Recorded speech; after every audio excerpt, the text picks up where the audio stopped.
Hello दोस्तों, मैं दिनेश चौधरी आप सभी का स्वागत करता हूं पीएससी बाय डीसी सर हमारे यूट्यूब चैनल पर। इस चैनल पर हमने निशुल्क शिक्षा की शुरुआत की और एक क्रमबद्ध तरीके से हमने आगे बढ़ते हुए 3 यूनिट समाप्त कर ली। 9वीं यूनिट भी लगभग हमारी समाप्त है। एक तरफ हम राजवंश पढ़ रहे हैं, दूसरी तरफ हमने मध्य प्रदेश के भूगोल को पढ़ना शुरू किया है। आज से लगातार 10 दिन तक आपको 4 लेक्चर के माध्यम से हम लगभग जो बची हुई यूनिट्स हैं उनको कवर कराने की कोशिश करेंगे। इसी क्रम में दूसरी यूनिट मैं आप सब लोगों को पढ़ा रहा हूं। दूसरी यूनिट में मध्य प्रदेश के इतिहास और मध्य प्रदेश की कला संस्कृति पर फोकस किया गया है और एक क्रमबद्ध तरीके से अब हम उसे पढ़ रहे हैं, लेकिन यहां मैं अपनी इच्छा से क्रम को थोड़ा सा चेंज कर रहा हूं। आज के इस वीडियो लेक्चर में हम कुछ अजीब चीज पढ़ने वाले हैं। हो सकता है कि आपको लगे कि ये आप क्या पढ़ा रहे हैं सर, मध्य प्रदेश के स्वतंत्रता आंदोलन में, स्वतंत्रता आंदोलन तो बाद में होगा, लेकिन मध्य प्रदेश का विलय जो है वो भोपाल रियासत का विलय आज हम इस वीडियो में पढ़ने वाले हैं। यह ऐसा इसलिए किया जा रहा है ताकि पहले आपके दिमाग में एक फ्रेम बन जाए कि मध्य प्रदेश का जो स्वतंत्रता आंदोलन में योगदान है वो वास्तव में किसी व्यक्ति के योगदान से ज्यादा अधिक महत्वपूर्ण है।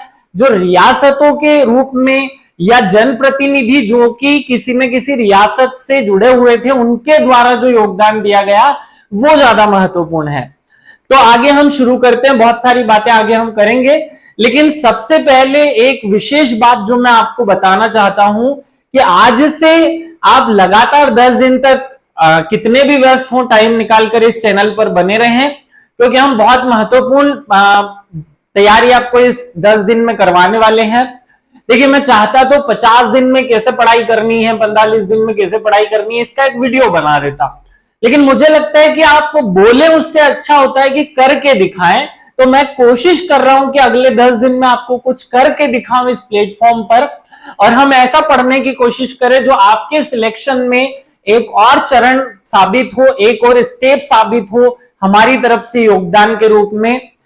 चलिए शुरू करते हैं। सबसे पहले भगवान श्री गणेश का नाम लेकर, श्री सिद्धा विनायक का नाम लेते हुए श्री गणेशाय नमः बोलते हुए आगे बढ़ते हैं, और उसके बाद मेरे शिक्षक श्री सुरेश पटेल सर को याद करते हुए हम मूल हमारा जो सिलेबस है उस पे आ जाते हैं। आप सब लोग जानते हैं कि हमारा जो यूनिट 2 का सिलेबस है उसमें हमें मध्य प्रदेश का इतिहास, मध्य प्रदेश की संस्कृति और मध्य प्रदेश का साहित्य, ये 3 चीजें पढ़नी है। और आज इतिहास में जो सबसे ज्यादा महत्वपूर्ण हिस्सा रह गया है वो है आजादी की लड़ाई के दौरान, या आधुनिक, मैं सीधे तौर पर इसे बोल दूं, आधुनिक भारत का इतिहास। देखिए, आधुनिक भारत के इतिहास से कहीं से भी 2-3 प्रश्न मध्य प्रदेश में से पूछ लिए जाते हैं, और इसी की चिंता मुझे थी कि मैं इस टॉपिक को आपको बहुत अच्छे से कवर कराऊं। तो आधुनिक भारत का जो इतिहास है उसमें एक जो नई चैप्टर्स या नई दिशा आजकल निकली है कि वो भारत की जो मध्य प्रदेश की जो रियासतें हैं, भारत की रियासतें हैं, उन रियासतों के विलय से या रियासतों का जो स्वतंत्रता आंदोलन में योगदान रहा वहां से कुछ ना कुछ क्वेश्चन जरूर पूछता है, क्योंकि हमारे यहां सिलेबस में दिया है मध्य प्रदेश के इतिहास की महत्वपूर्ण घटनाएं एवं राजवंश और स्वतंत्रता आंदोलन में मध्य प्रदेश का योगदान। तो क्योंकि स्वतंत्रता आंदोलन में मध्य प्रदेश का योगदान हमें समझना है, उससे पहले हम समझें कि मध्य प्रदेश, जब हम मध्य प्रदेश कहते हैं तो वो मध्य प्रदेश आजादी के पहले मध्य प्रदेश नहीं था। इसे सीधे मैं ऐसे कहूं कि आपको एक मैप दिखाई दे रहा है, यहां आपको ये एक पार्ट दिखाई दे रहा है, ये एक हिस्सा जो मध्य प्रदेश के नक्शे में है, इसे बी पार्ट या मध्य भारत कहते थे। ये जो हिस्सा आपको भोपाल को छोड़कर के दिखाई दे रहा है इसे विंध्य प्रदेश कहते थे। क्या कहते थे? विंध्य प्रदेश कहा जाता था। ये वाला हिस्सा जो आपको दिखाई दे रहा है ये मध्य प्रदेश या सेंट्रल प्रोविंसेस और बरार, सीपी एंड बरार के नाम से उस समय जाना जाता था जब हम आजादी की लड़ाई लड़ रहे थे। बहुत ध्यान से सुनना है आपको ये बातें। देखिए, हमें पूछा गया है कि मध्य प्रदेश का स्वतंत्रता आंदोलन में योगदान। अब हमें यह पता है कि स्वतंत्रता आंदोलन तो 1947 के पहले हुआ, और मध्य प्रदेश जो है वो मध्य प्रदेश तो 1956 में बना। तो मध्य प्रदेश का स्वतंत्रता आंदोलन में योगदान नहीं होगा। इसके पूर्व जो इकाइयां जिनसे मिलकर के मध्य प्रदेश बना है, उनका मध्य प्रदेश में योगदान हमें, या मध्य प्रदेश के स्वतंत्रता या भारत की स्वतंत्रता में हमें योगदान पड़ना है। अब आपके दिमाग में मैं ये सारी बातें बहुत अच्छे से फिट कर सकूं, इसलिए मैंने सोचा कि पहले हम ये जो रियासतें विलय की गई हैं, पहले इन पर फोकस करेंगे और फिर ये थोड़ी सी इनके बैकग्राउंड में जाकर के 1857 की क्रांति से लेकर 1947 तक के बीच का जो 90 साल का स्वतंत्रता का आंदोलन है वो पढ़ेंगे। देखिए बहुत सरल सी बात है, ये प्रश्न पूछा जा सकता है, ये क्वेश्चन पूछा जा सकता है कि सर आप तो पहले 1857 से लेकर 1947 तक ये जो 90 वर्षों में घटित हुई घटनाएं हैं वो हमें पढ़ा दीजिए, यही स्वतंत्रता आंदोलन जो है वो माना जाता है। तो फिर मेरा आपको आंसर होगा कि देखो भाई 1857 से लेकर 1957 तक मध्य प्रदेश था ही नहीं, मध्य प्रदेश था ही नहीं। तो जब मध्य प्रदेश नहीं था और मैं मध्य प्रदेश का स्वतंत्रता आंदोलन में योगदान पढ़ाऊं तो ये एक प्रकार से बेईमानी होगी।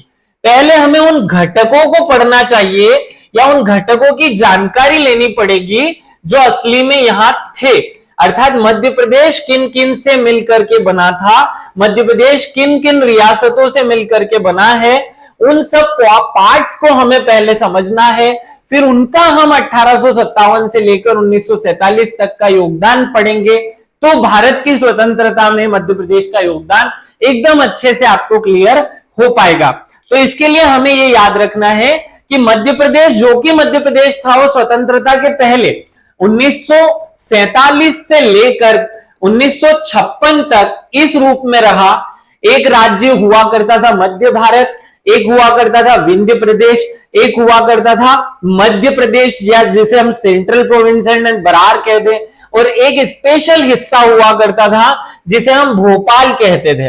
अब हम पहले भोपाल का मध्य प्रदेश में विलय पढ़े, फिर इन सब का मध्य प्रदेश में विलय पढ़ेंगे और फिर इनके बैकग्राउंड की बातें समझ करके फिर स्वतंत्रता आंदोलन पर आएंगे। खैर बहुत लंबा नहीं है, मैं कोशिश करूंगा कि 10 से 12 दिन के अंदर इस पूरी यूनिट को कवर कर लूं। कवाला और संस्कृति भी हम इसमें कवर कर लें।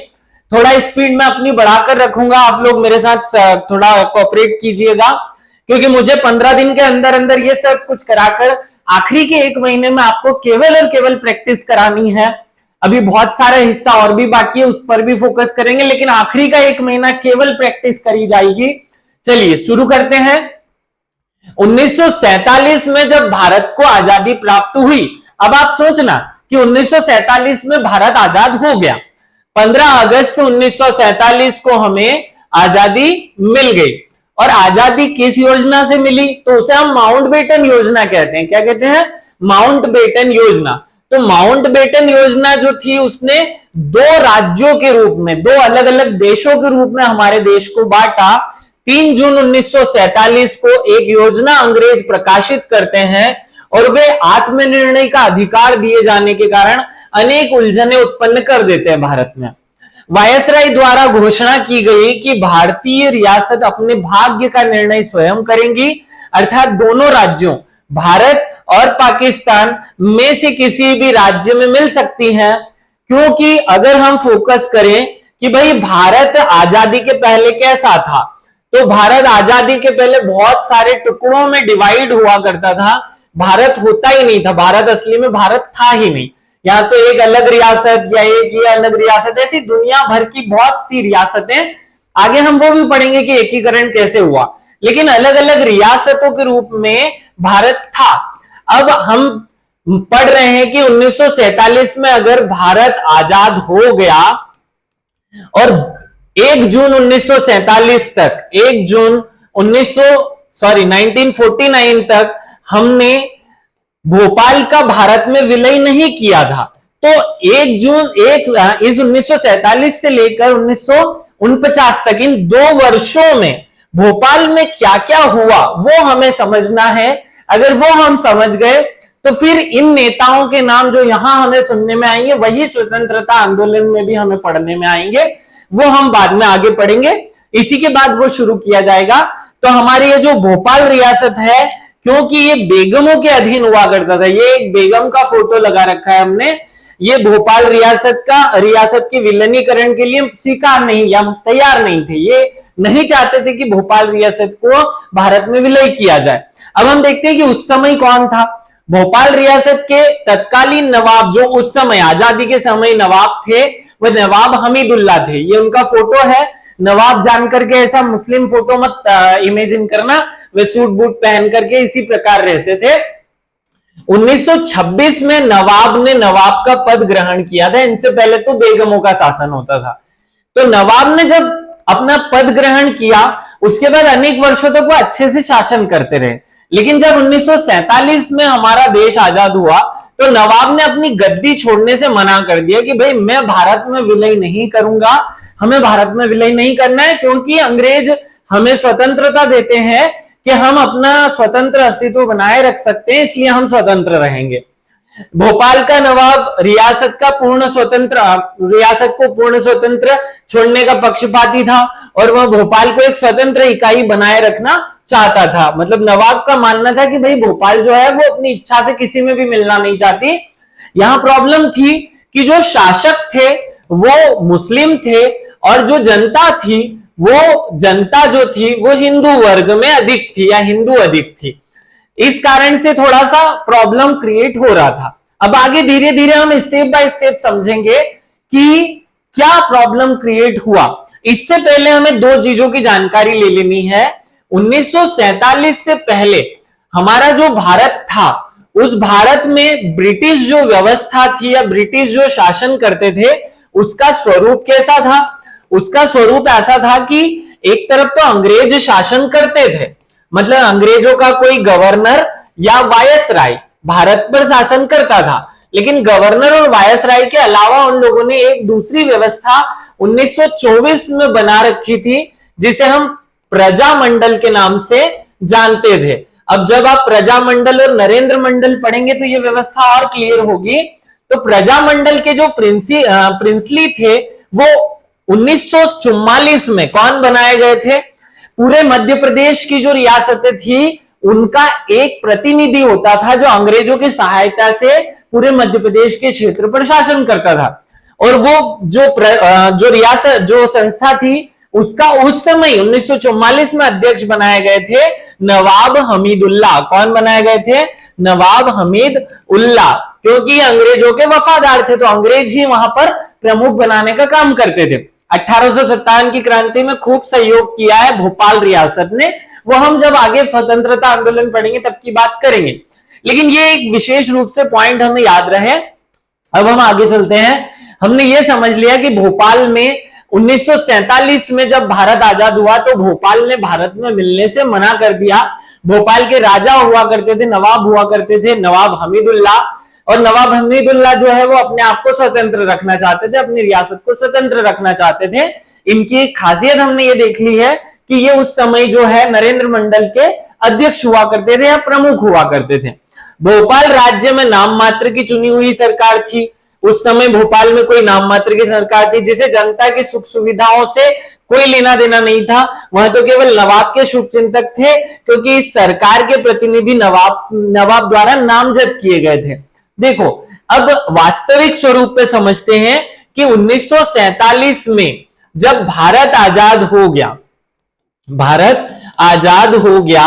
तो आजाद हो गया, उसके बाद में 1947 से लेकर 1949 तक 1 जून से पहले 1 जून तक भारत में जो शासन रहा वो किसका रहा, या मध्य प्रदेश में जो शासन रहा वो किसका रहा, तो देखने के लिए तो वो जनता के हाथ में सौंप दिया गया था। जनता का एक प्रतिनिधि मंडल बनाया गया था जिसके द्वारा शासन चलाया जाना था, लेकिन अप्रत्यक्ष रूप से जो शासन था वो किसके पास था, वो नवाब के पास ही था, क्योंकि ये जो प्रतिनिधि मंडल है ये खुद भी नवाब द्वारा ही चुना गया था। अब आगे उस और व्यवस्था को अच्छे से समझने के लिए आगे बढ़ते हैं, चलिए।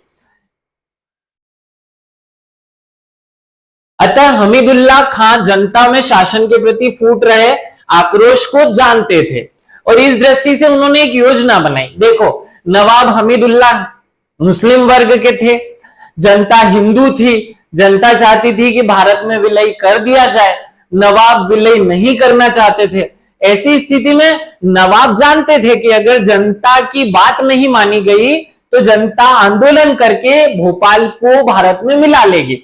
ऐसा कुछ होने नहीं देना है, और ऐसा अगर कुछ होने नहीं देना है तो हमीदुल्लाह खान जनता के शासन के प्रति फूट रहे आक्रोश को जानते थे और उन्होंने एक योजना बनाई। अब योजना बहुत ध्यान से सुनना, यहां से एक एक बात आपके काम की है। इस तरीके का इतिहास आपने नहीं पढ़ा है अभी तक, क्योंकि हम मध्य प्रदेश के लोग हैं, हमें मध्य प्रदेश की एक एक बात, एक एक लाइन अच्छे से याद होनी चाहिए। एग्जाम में कहीं से भी कुछ भी पूछा जा सकता है। अब यहां से ध्यान से सुनना। अब नवाब जानते हैं क्या, नवाब क्या जानते हैं भाई? नवाब जानते हैं कि मध्य प्रदेश पर या भोपाल पर जो शासन है वो मैं अगर करने लगा, या शासन की इकाई अगर नवाब में रही तो शासन नहीं किया जा सकता। अर्थात दिखावे के लिए जनता को शासन में शामिल करना पड़ेगा, जनता को शासन में शामिल करना होगा। अब जनता को शामिल करने के लिए उन्होंने क्या किया, एक योजना बनाई। और योजना क्या थी? वो योजना थी कि जनता का जो प्रतिनिधित्व उस समय था, जनता का जो प्रतिनिधित्व था, जनता का प्रतिनिधित्व एक संस्था में हुआ करता था जिसे हम प्रजामंडल कहते हैं। क्या कहते हैं? जिसे हम प्रजामंडल के नाम से जानते हैं। प्रजामंडल 1923-24 में बनाया गया था, जो जनता की तरफ से शासन करने का काम करता था, लेकिन भोपाल में ऐसी व्यवस्था पूर्व में नहीं थी। अब नवाब क्या करने वाले हैं? नवाब एक योजना बनाते हैं और उस योजना में जनतंत्र का आवरण डाल देते हैं। अर्थात दिखावा करेंगे कि भोपाल में जनतंत्र है। ये दिखावा करेंगे कि 1947 से 1949 तक, जब तक विलय ना हो जाए तब तक भारत, मध्य प्रदेश में या भोपाल में क्या है? जनतंत्र। इसका आवरण पहनाया जाएगा और पीछे से नवाब ही शासन करेंगे। इस योजना के अनुसार हमीदुल्लाह खान ने, जो कि नवाब थे, 29 अप्रैल 1948, तारीखें याद रखना। अब यहां से तारीखें इंपॉर्टेंट हो जाती है ना, कि पूछा जाएगा कि प्रजामंडल और हमीदुल्लाह खान के बीच में समझौता कब हुआ था। तो 29 अप्रैल 1948 को भोपाल प्रजामंडल से एक समझौता कर लिया। और समझौता क्या किया गया कि 5 सदस्य मैं प्रजामंडल से बिठाता हूं, इंचार्ज मैं रहूंगा और हम सब मिलकर के शासन करेंगे, और जनता को बताया जाएगा कि ये जनतंत्र है क्योंकि आप लोग जनता के प्रतिनिधि हैं। तो ये 5 सदस्य क्रमशः जो चुने गए, उनमें नाम थे इनायत उल्लाह खां, हुजूर हाशमी, कामता प्रसाद, ठाकुर लाल सिंह और मोहम्मद हुसैन को अपनी सरकार में सम्मिलित कर लिया। ध्यान से सुनना, बहुत इंटरेस्टिंग स्टोरी है। भोपाल के बारे में ये बात आपको पता ही नहीं थी, आज हमें पता चल रहा है कि भैया भोपाल के बारे में भी इतनी ट्रेजेडी है, इतनी स्टोरी है कि अभी तो जलियांवाला बाग हत्याकांड होने वाला है थोड़ी देर में, तो वो भी उस पर भी बात करेंगे। लेकिन पहले दिमाग में सेटअप तो समझो कि क्या हुआ उन 2 वर्षों में। तो 2 वर्षों में क्या हो रहा है कि शुरुआत में तो नवाब कहते थे कि भैया भारत जो है उसमें हमें नहीं मिलना है, ना पाकिस्तान में मिलना है, हम स्वतंत्र रहेंगे। और स्वतंत्र रहने के बाद शासन कैसे चलाए? जनता तो आंदोलन कर देगी। तो जनता को चुप बिठाने के लिए जनतंत्र है हमारे यहां पर, ऐसा दिखाना पड़ेगा। और ऐसा दिखाने के लिए 5 लोगों का एक ग्रुप बना दिया गया। ये कहां से बनाया गया? प्रजामंडल से। प्रजामंडल कौन था? जो जनता के प्रतिनिधियों से बनता था। लेकिन ये जनता के प्रतिनिधियों से इस नवाब ने एक समझौता कर लिया कि तुम लोगों से मैं शासन, तुम्हें थोड़ी बहुत छूट दे दूंगा शासन की, शासन अप्रत्यक्ष रूप से मैं करूंगा। ऐसा एक इनडायरेक्ट समझौता है। अब क्या होगा? अब होगा आगे की स्टोरी।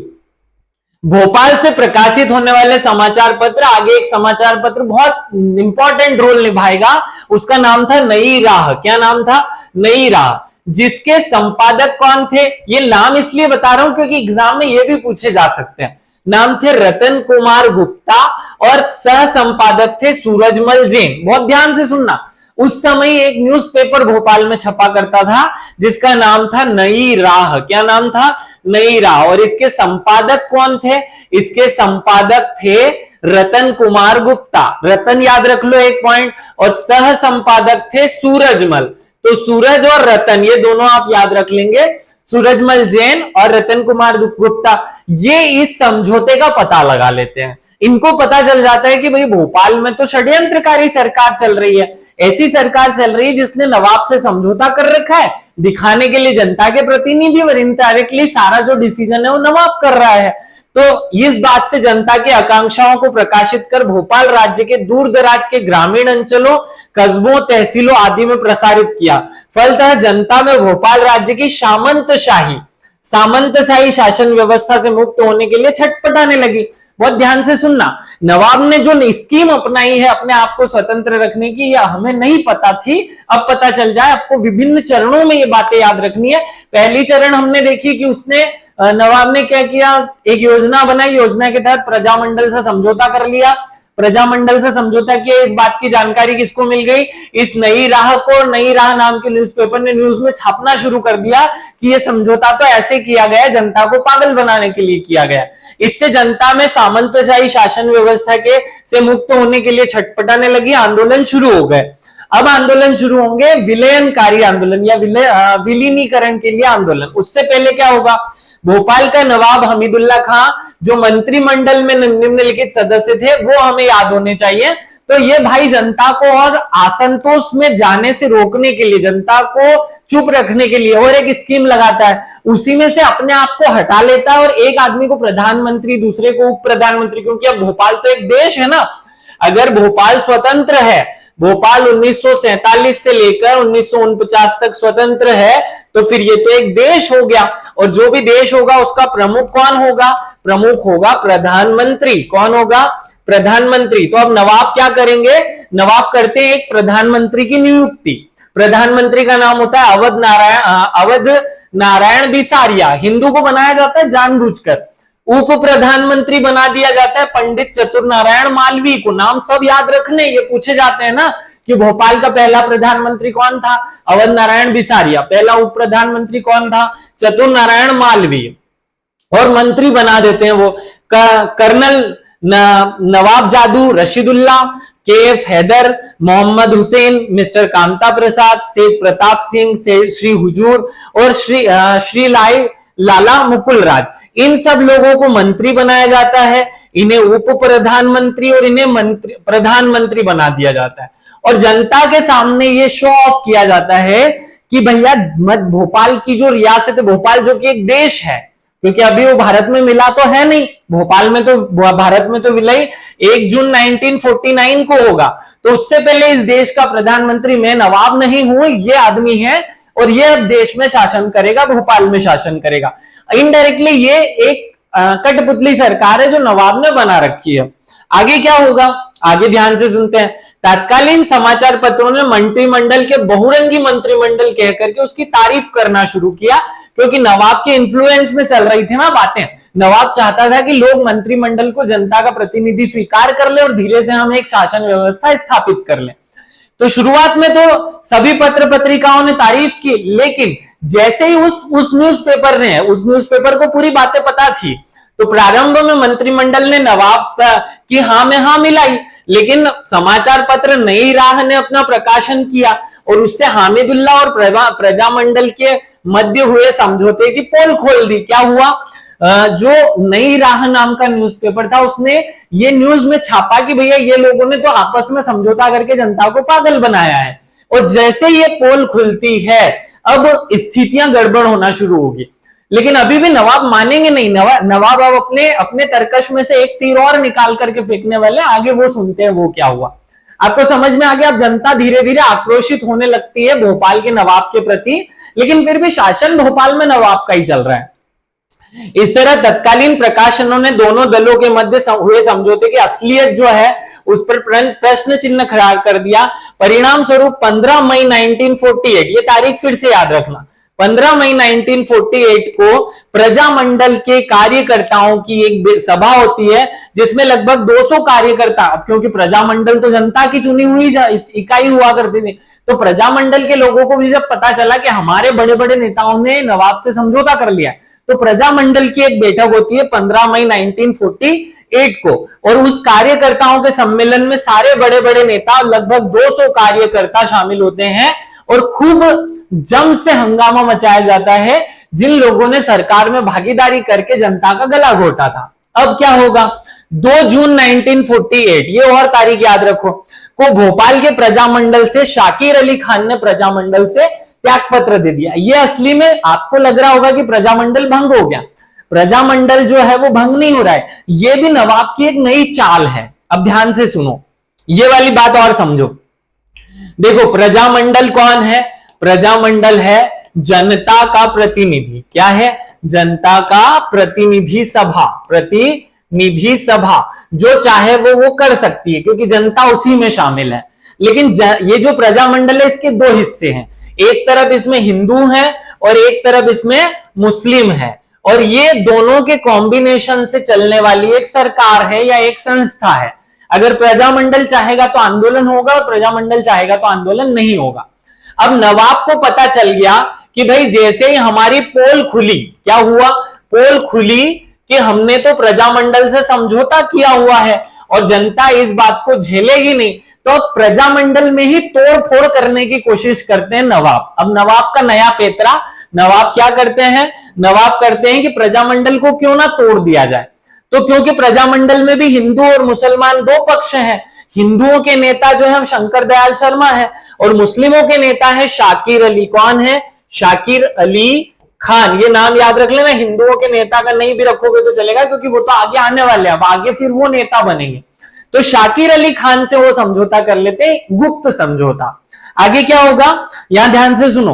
2 जून 1948 को जब ये सम्मेलन हुआ था, उसके बाद 2 जून 1948 को भोपाल प्रजामंडल से शाकिर अली खान प्रजामंडल से त्यागपत्र दे देते हैं। और जैसे ही शाकिर अली खान प्रजामंडल से त्यागपत्र देंगे, ये शाकिर अली खान ने इस्तीफा दे दिया, तो जैसे ही ये इस्तीफा देंगे, जो मुस्लिम पक्ष है या मुस्लिम जनता है वो प्रजामंडल से हट जाएगी और प्रजामंडल जो है वो अपने आप में टूट जाएगा। प्रजामंडल में केवल और केवल हिंदू पक्ष रह जाएगा, जो कि आंदोलन करके विलयन की बात करेगा, जबकि मुस्लिम पक्ष अब ठंडा पड़ चुका है। मुस्लिम पक्ष नहीं चाहेगा कि भोपाल को विलय कर दिया जाए भारत संघ में, इस तरीके से तोड़ने की कोशिश की जा रही। अब आगे क्या हुआ वो भी देखते हैं। उस समय एक लेखक हुआ करते थे डॉक्टर व्यास, उन्होंने लिखा कि यह सच है कि खान शाकिर अली खान की तत्कालीन गतिविधियों से प्रकट हो रहा था कि मुसलमान होने के नाते वह नहीं चाहता था कि नवाब भोपाल, जो कि एक मुस्लिम है और भोपाल की तरह मुस्लिम हुकूमत है, वो समाप्त हो जाए। अर्थात शाकिर अली खान ने जो चाल चली थी वो क्यों चली थी? वो इसलिए चली थी कि सारी मुस्लिम जनता को आंदोलन से, आंदोलन कौन सा? आंदोलन वो जिससे भोपाल की जनता चाह रही थी कि इसे भारत में विलय कर दिया जाए, उस आंदोलन से मुस्लिम जनता को पीछे खींच लिया जाए, और असली में वो सफल भी हो गए। उन्होंने इस चाल से शाकिर अली खान के माध्यम से मुस्लिम जनता को इस आंदोलन से अलग कर दिया। भोपाल के नवाब हमीदुल्लाह खान इस बात से खूब जानते थे कि यदि शाकिर अली खान को प्रजामंडल से हटा दिया जाए तो भोपाल के सारे मुसलमान प्रजामंडल से सदैव हट जाएंगे और नवाब का साथ देने लगेंगे, और इससे नवाब मजबूत हो जाएगा और प्रजामंडल कमजोर हो जाएगा, और इसका फिर से लाभ किसको मिलेगा? नवाब को, और नवाब अपनी सरकार बनाए रखेगा। जैसे ही शाकिर अली खान प्रजामंडल से इस्तीफा देते हैं, भोपाल राज्य के समस्त मुसलमान विलीनीकरण आंदोलन से हट जाते हैं। बहुत ध्यान से सुनना, विलीनीकरण आंदोलन क्या है? विलीनीकरण आंदोलन वह आंदोलन है जिससे सारी जनता जो है वो भोपाल का भारत संघ में विलय करने के लिए आंदोलन कर रही थी। अब मुसलमान लोग इससे पीछे हट जाएंगे, अब केवल हिंदू बचा। तो एक तरीके से नवाब अपनी योजना में सफल हो गया और इसीलिए 2 साल तक सफल रह पाया। अब आगे बढ़ते हैं। विलीनीकरण आंदोलन दिनों दिन तीव्र गति से बढ़ते जा रहा था। सारा जो हिंदू पक्ष है वो आंदोलन में भाग ले रहा था और मुस्लिम पक्ष पीछे हट चुका था। जैसे ये घटना घटित हुई 5 अक्टूबर 1948 को, अब आगे की बातें बहुत काम की है, वो और इंपॉर्टेंट है। अब क्या होगा? जनता राजा से अर्थात जनता सरकार से अपनी मांगे रखने लगेगी। 5 अक्टूबर 1948 को जनता की ओर से नई राह कौन है? ये एक पत्रिका का नाम है जो न्यूज़पेपर छपा था और जिसने पोल खोली थी, ने 4 सूत्रीय मांग प्रकाशन किया, जिसमें मांग की गई कि भोपाल राज्य प्रजामंडल के चुनाव जहां तक संभव हो अतिशीघ्र कराए जाए, भोपाल राज्य के चुने हुए सदस्यों को विधिवत शक्तियां प्रदान की जाए, जनता को यह अधिकार हो कि वह अपने राज्य के प्रांत या संघ में विलय कर ले, और यह भी मांग की गई कि भोपाल में पूर्ण अंतरिम सरकार किसकी हो? प्रजामंडल की हो, ना कि नवाब की हो। इस प्रकार से 4 मांगे नवाब के सामने रखी गई और ये 4 मांगे नवाब के सामने रखी गई। तो अब नवाब जो है या तो मांगे स्वीकार करे या आंदोलन और तीव्र हो जाए। अब आगे होगा आंदोलन, उस पर चलते हैं। 2 सितंबर 1948 को देखो नवाब तो पूरी तरह दिमाग में सेट कर चुका था कि भाई भोपाल को स्वतंत्र रखना है, और उसको ऑफर भी था मोहम्मद अली जिन्ना की ओर से कि आपको यहां पर एक सचिव का पद दे दिया जाएगा और भोपाल का विलय हम अंततः बाद में पाकिस्तान में करेंगे। इस तरीके की उनकी एक योजना थी। लेकिन 2 सितंबर 1948 को अब जो नवाब है वो अब नई पिक्चर चलेगा। 2 सितंबर 1948 को भोपाल राज्य के विलय पर विस्तृत चर्चा हेतु दिल्ली में बी पट्टा भी सीतारामैया की अध्यक्षता में एक बैठक आयोजित होती। अब ये क्या है, बहुत इंपॉर्टेंट है, तारीख पूछेगा एग्जामिनर, है ना। नई दिल्ली में, कहा, ये नई दिल्ली में, क्या, दिल्ली में पट्टा भी सीतारामैया की अध्यक्षता में एक बैठक आयोजित होती है। और ये बैठक किसकी है? कांग्रेस की एक बैठक है। किसकी बैठक है? कांग्रेस की बैठक है, जिसमें भोपाल राज्य के दोनों कांग्रेस कमेटियां जो विलीनीकरण के एक पक्ष में थी, हिंदू पक्ष, कांग्रेस का एक हिस्सा हिंदू पक्ष में था और विपक्ष में मुस्लिम पक्ष था, दोनों शामिल होते हैं। और ये मीटिंग का नई दिल्ली में हो रही, भोपाल में नहीं हो रही। क्यों? क्योंकि भोपाल में वो बायस्ड हैं। तो ये नई दिल्ली में जाकर के एक मीटिंग करते हैं। अध्यक्ष कौन होते हैं? पट्टा भी सीतारामैया। बाद में आप इस बात को जोड़ पाएंगे कि पट्टारा भी सीतारामैया को ही मध्य प्रदेश का पहला राज्यपाल क्यों बनाया गया। चलिए, तो भाई रतन कुमार जी गुप्ता, गोपी कृष्ण विजयवर्गीय, भोपाल राज्य प्रजामंडल और तहसील प्रजामंडल के सभी सदस्य इसमें भाग लेते हैं। अब ध्यान से सुनना, दिल्ली में एक बैठक हो रही है जिसकी अध्यक्षता कौन कर रहा है? जिसकी अध्यक्षता है डॉक्टर पट्टा भी सीतारामैया के पास। उसमें जो बड़े नेता शामिल हुए राजेंद्र कुमार गुप्ता और गोपी कृष्ण विजयवर्गीय शामिल हो गए। भोपाल राज्य प्रजामंडल शामिल हो गया और सारी तहसीलों के प्रजामंडल या जनता के प्रतिनिधि शामिल हो गए। बैठक में विलीनीकरण के संबंध में विभिन्न मुद्दों पर चर्चा हुई और बहुमत से यह स्वीकार कर लिया गया, प्रस्ताव पारित हुआ कि भोपाल राज्य का विलीनीकरण होना चाहिए। क्या होना चाहिए? बहुत ध्यान से सुनना इस बात को। यह प्रस्ताव स्वीकार हो जाता है कि भोपाल राज्य का विलीनीकरण जो है वो होना चाहिए और भोपाल को भारत संघ में मिला लिया जाना चाहिए, भोपाल को स्वतंत्र नहीं छोड़ा जाना चाहिए। आगे बढ़ते हैं।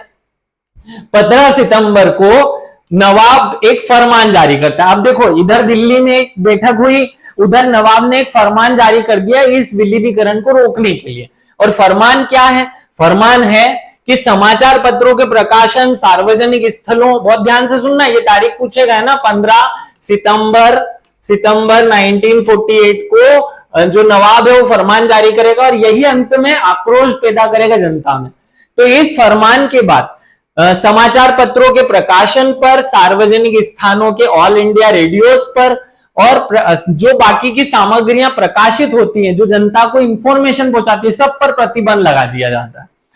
इन सब बंदिशों से जनता में आतंक और रोष पैदा हो जाता है। जनता में क्या हो जाता है? जनता में आतंक और रोष पैदा का वातावरण उत्पन्न हो जाता है। अब आगे क्या होने लगेगा? 1 सितंबर 1948 को मध्य भारत की प्रांतीय कांग्रेस कमेटी भी वही प्रस्ताव पास करेगी जो दिल्ली में पास हुआ है। देखो, दिल्ली वालों ने कह दिया कि मध्य प्रदेश का, भोपाल का विलय जो है भारत में किया जाए। अब मध्य प्रदेश की जो कांग्रेस कमेटी है, जिसका नाम है मध्य भारत प्रांतीय कांग्रेस कमेटी, ये भी एक प्रस्ताव पारित करेगी और भोपाल का एक छोटी इकाई है जिसमें भौगोलिक स्थिति के आधार पर उसका स्वतंत्र रहना उचित नहीं है, इससे भारत में विलय कर देना चाहिए, ऐसा एक प्रस्ताव पारित कर देंगे। जैसे ये प्रस्ताव भी पारित होगा, जिला स्तर पे भी प्रस्ताव पारित हो जाएगा।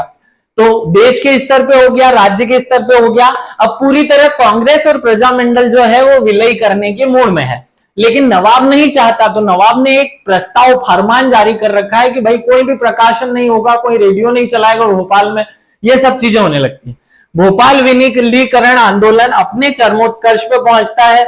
रियासती जनता किसी भी कीमत पर भारतीय संघ में शामिल होना चाहती है। जगह जगह पर आम सभाएं और आयोजन होना शुरू हो जाते हैं। अब यहां से स्टोरी में और ट्विस्ट आता है, मजा आएगा अब आपको। 6 जनवरी 1949, ये तारीख याद रखना।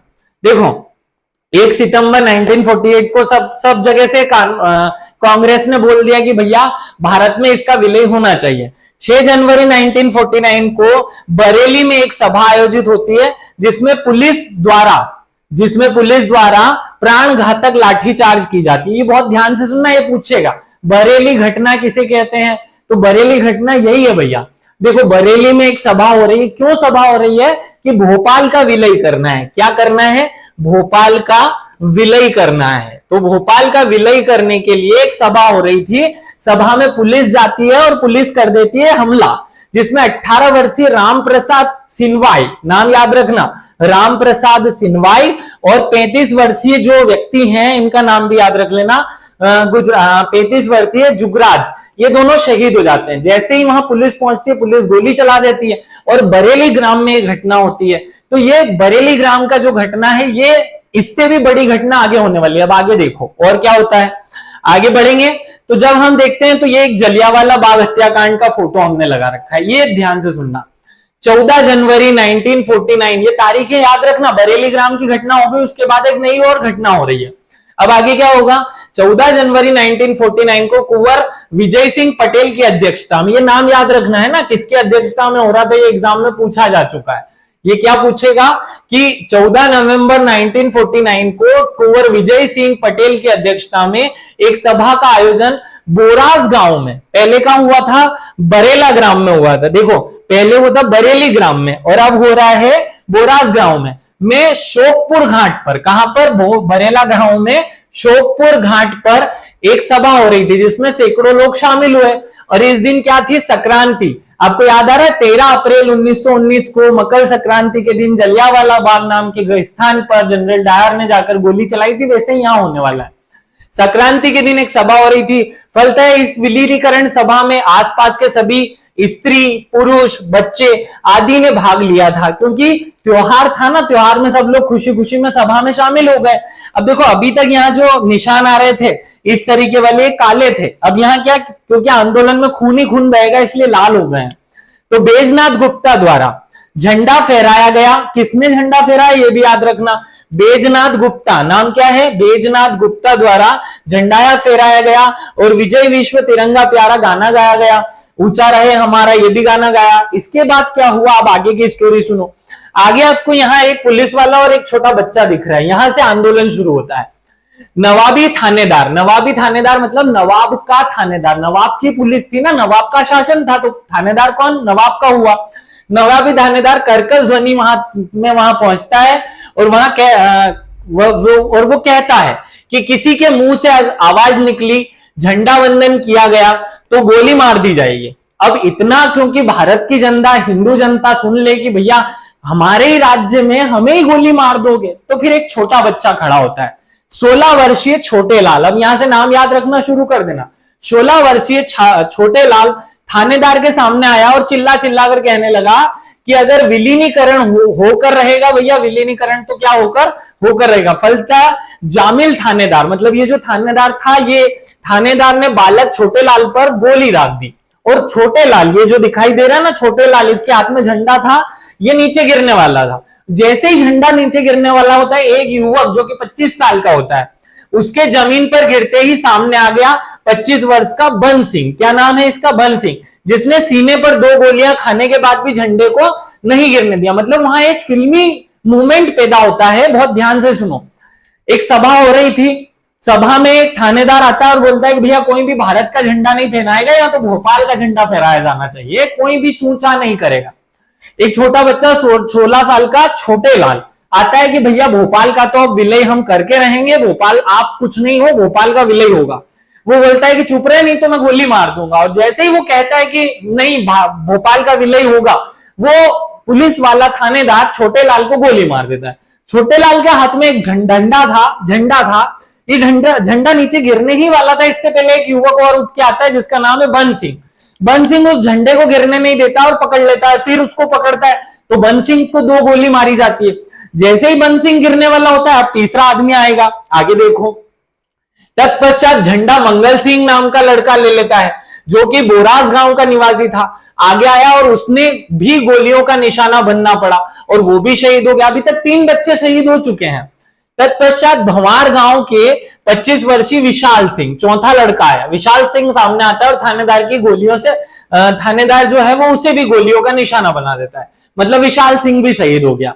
पुलिस की गोलियां चलती रही। अब होता है तांडव शुरू। तांडव शुरू माने सारे पुलिस वाले गोलियां मारना शुरू करते हैं। जो जनता बैठी हुई थी, सब पर गोली बरसाई जाती है और 1 घंटे तक, लगभग 1 घंटे तक सारी जनता को गोली मारी जाती है। 200 लोगों को गोली लगती है। कितने की रिपोर्ट आई, कितने मरे, ये अलग बात है, लेकिन 200 लोगों को गोलियां लगती है। पुलिस की गोलियां चलती रहती है, लोग घायल होकर जमीन पर गिरते रहते हैं और यह क्रम लगभग 1 घंटे तक चलता रहता है, जब तक पूरी सभा को तहस नहस नहीं कर दिया जाता। आगे बढ़ते हैं। अब क्या होगा, बोरास गांव का यह गोलीकांड ही भोपाल का जलियांवाला हत्याकांड कहलाता है। याद रखना, बोरास गांव का ये जो घटना है, यही जलियांवाला बाग हत्याकांड है। देश को झकझोर कर रख देती है जब न्यूज में ये बात छपती है। अंततः भोपाल का नवाब हमीदुल्लाह खां ये शहर छोड़कर, देश छोड़कर के पाकिस्तान गलत बोल दिया, जो नवाब हमीदुल्लाह खां है वो हज पर चले जाते हैं। कहां चले जाते हैं? हज पर चले जाते हैं। और हज पर जाने के बाद वो भारत लौटते ही नहीं, वो पाकिस्तान में रुक जाते हैं। और इसके बाद यहाँ के जो इस हमीदुल्लाह खान द्वारा बनाए गए प्रधानमंत्री हैं, कौन है प्रधानमंत्री? अभी बताया मैंने, प्रधानमंत्री और उप प्रधानमंत्री। उप प्रधानमंत्री ये दोनों भारत की सरकार के साथ, किसके साथ? भारत की सरकार के साथ, भारत की सरकार के साथ विलय पत्र पर हस्ताक्षर कर देते हैं। और जैसे ये हस्ताक्षर होता है, किस तारीख को होता है? 1 जून 1949 को जनता के आक्रोश के सामने प्रजामंडल नाम की जो सरकार चल रही थी, वो सरकार जो है वो हाथ टेकती है। और अंततः 1 जून 1949 को, क्योंकि अब हमीदुल्लाह तो भाग गए हैं, हमीदुल्लाह जो है वो तो हज पर चले गए। कहां चले गए? हज पर चले गए। तो 1 जून 1949 को इनके जो प्रतिनिधि थे, कौन थे प्रतिनिधि थे उस समय के प्रधानमंत्री। तो प्रधानमंत्री जो हैं वो और उप प्रधानमंत्री क्या करते हैं? विलय पत्र पर हस्ताक्षर कर देते हैं। और जैसे ही हस्ताक्षर होते हैं, भोपाल जो है वो भारत में, या भोपाल जो है वो भारत का हिस्सा बन जाता है। अब इससे भी आगे भारत की सरकार फिर भी नवाब के परिवार को 11 लाख रुपए, कितना? आज का 11 लाख रुपए नहीं, उस समय का 11 लाख रुपए प्रतिवर्ष पेंशन देती है। क्या करती है? पेंशन देना शुरू करती है, क्योंकि वो भारत के नागरिक हैं। और प्रीवी पर्स 1971 में जब इंदिरा गांधी जी ने प्रीवी पर्स खत्म किया, तब तक उनको हर वर्ष प्रतिवर्ष क्या मिलता रहता है? ये पेंशन मिलती रहती है 11 लाख रुपए की। फिर ये अलग बात है, मैं इसे समझाने लगा तो अपने टॉपिक से हट जाएंगे। मूल रूप से हमने समझा कि भोपाल का विलय किस तरीके से हुआ और कौन कौन सी घटनाएं चरणबद्ध तरीके से मध्य प्रदेश में होती हैं। वे सब घटनाएं आपको याद रखनी है, एक एक तारीख इंपॉर्टेंट है। देखिए, अगर आपने अभी तक ये नहीं पढ़ा था, इसका मतलब यह नहीं है कि ये इंपॉर्टेंट नहीं है। अब जो हमारी परीक्षा का पैटर्न है पूछने का, वो इस तरीके का हो चुका है कि वो मध्य प्रदेश पर बहुत ज्यादा फोकस करता है। तो हम भारत की रियासतों के विलय को पढ़ें, उससे अच्छा है मध्य प्रदेश की रियासत में एक एक बात को पढ़ लें, और ये हमारे लिए बहुत काम की है। अगर ये वीडियो लेक्चर आपको अच्छा लगता है तो आज मुझे ये सिद्ध करके बताना कि सच में आपको ये अच्छा लगा। कमेंट करके जरूर बताना और शेयर करना बिल्कुल नहीं भूलना। आप सभी को विशेष धन्यवाद, जिन लोगों ने इस लेक्चर को अटेंड किया, विशेष रूप से सभी को धन्यवाद। शेयर करना बिल्कुल नहीं भूलें। Thank you.